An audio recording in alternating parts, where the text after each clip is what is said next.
Dear President of the European Commission, dear ministers, distinguished guests. It's my honor to welcome you all here in Tallinn.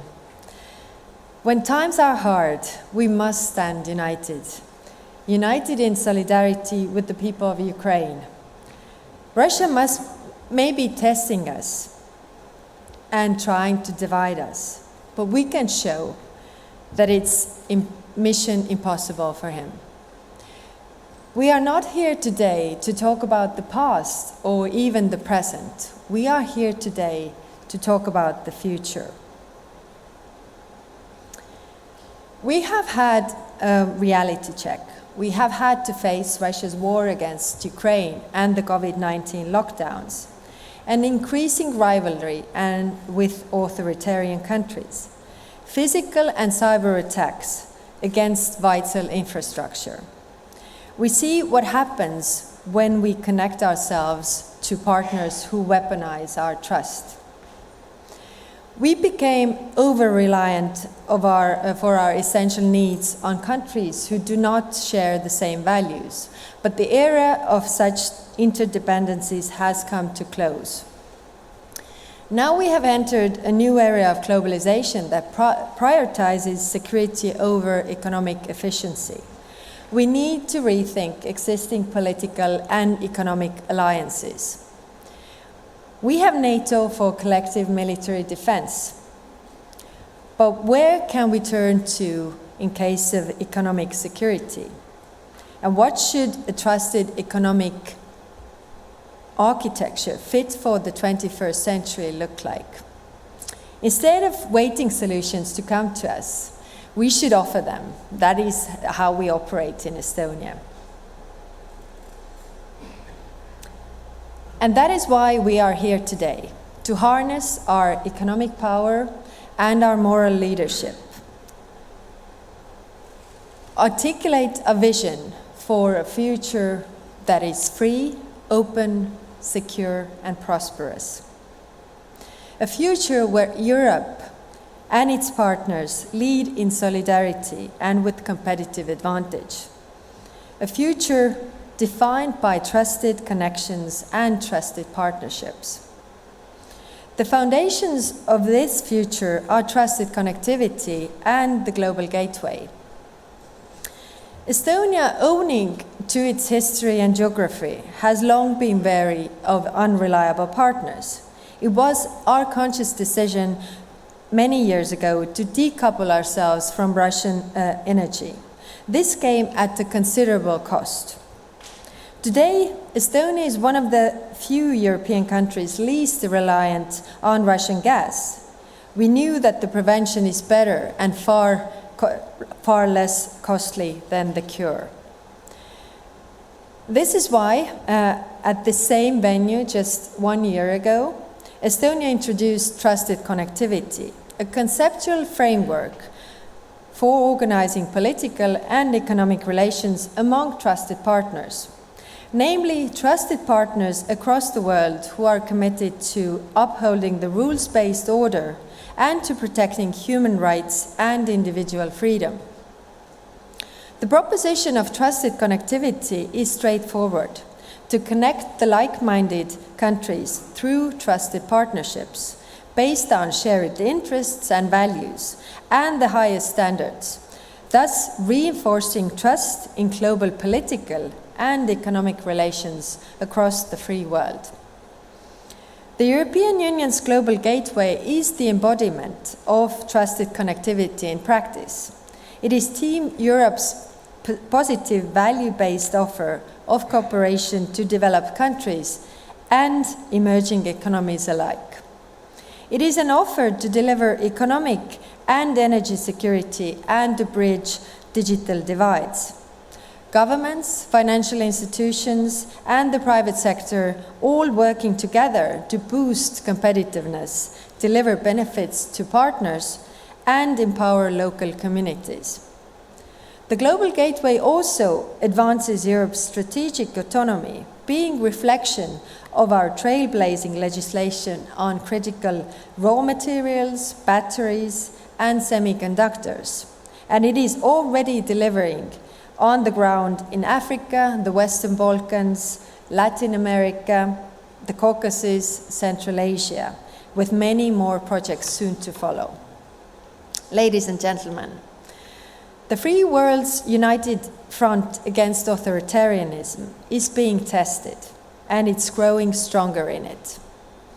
We have seen the recent introduction of many trusted connectivity initiatives, not only the Global Gateway, but also G7's Partnership for Infrastructure and Investment, the 3 Cs Initiative, the United Kingdom's Clean Green Initiative, the Indo-Pacific Economic Framework for Prosperity, Africa's Agenda 2063.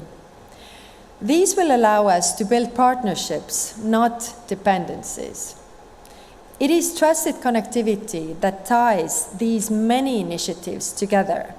As a concept, it clearly expresses the values we hold dear. As a framework, it enables practical interoperability across these initiatives by creating a mutual understanding. And it offers the necessary context for engaging with authoritarian regimes.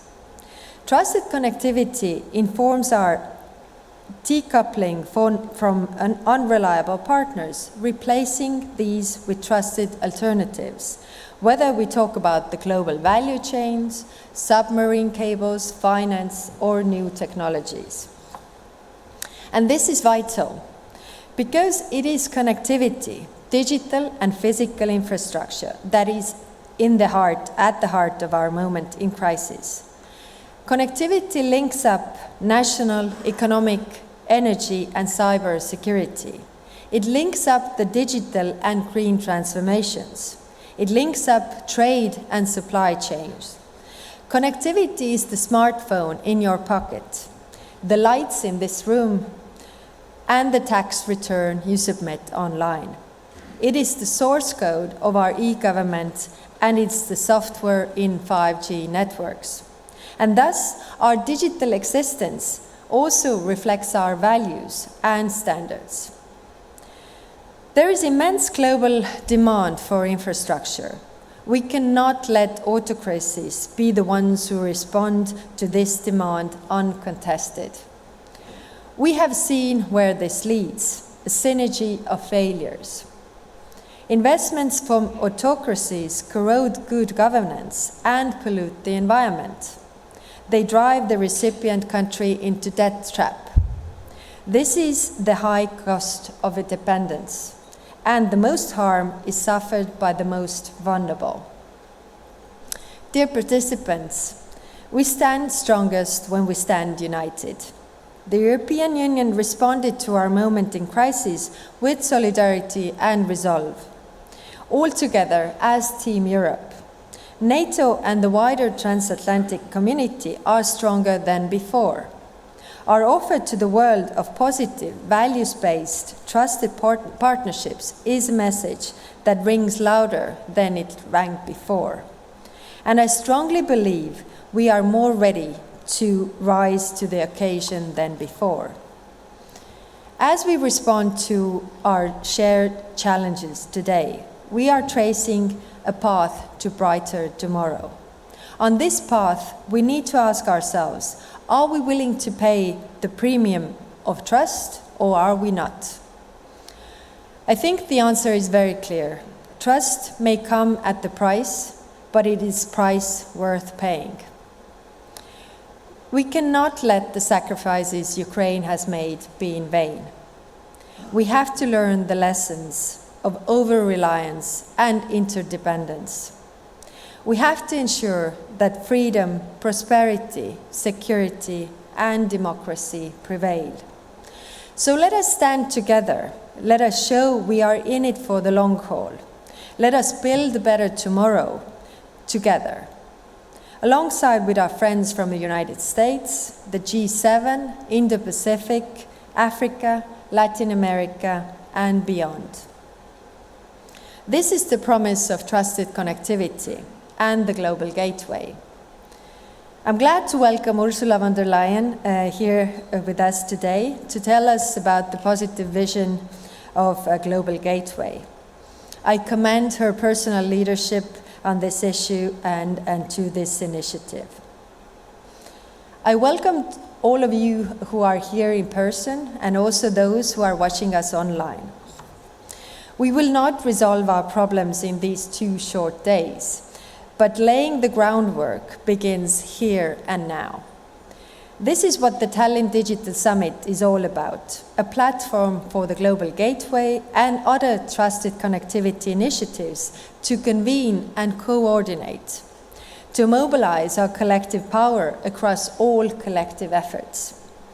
And I'm positive Tallinn will continue to offer a crucial meeting place for European and other global leaders to make trust, not dependency, key part of the future we are building. Thank you.